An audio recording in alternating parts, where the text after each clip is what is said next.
First of all, I just wanted to thank you for coming. As someone who is left-leaning, I truly believe in freedom of speech, and I think that that is a principle that... Well, thank you for coming. All of... So, my question was about abortion, and I just wanted to know, why exactly do you think a first trimester fetus has moral value? Okay, so a first trimester fetus has moral value because whether you consider it a potential human life or a full-on human life, it has more value than just a cluster of cells. If left to its natural processes, it will grow into a baby. So the real question is, where do you draw the line? So you're going to draw the line at the heartbeat, because it's very hard to draw the line at the heartbeat. There are people who are adults who are alive because of a pacemaker. They need some sort of outside force generating their heartbeat. Okay, are you going to do it based on brain function? Okay, well, what about people who are in a coma? Should we just kill them? Right? The problem is, anytime you draw any line other than the inception of the child, you end up drawing a false line that can also be applied to people who are adults. So either human life has intrinsic value or it doesn't. I think we both agree that adult human life has intrinsic value. Can we start from that premise?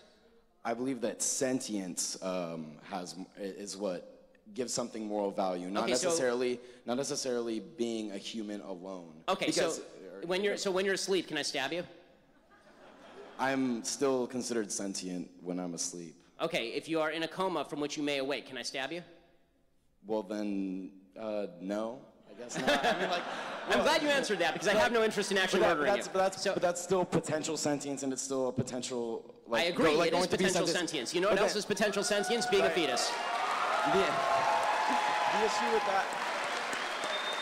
the issue I have with that, though, is that if I'm in a coma and I'm not, like, doing anything to anyone, I'm not causing any issues amongst the world, whereas an unwanted child may or may not be a burden to people. Okay, well, there are lots of people who are unwanted, right? I mean, there are lots of people's parents who are unwanted, right? We're a bunch of college students.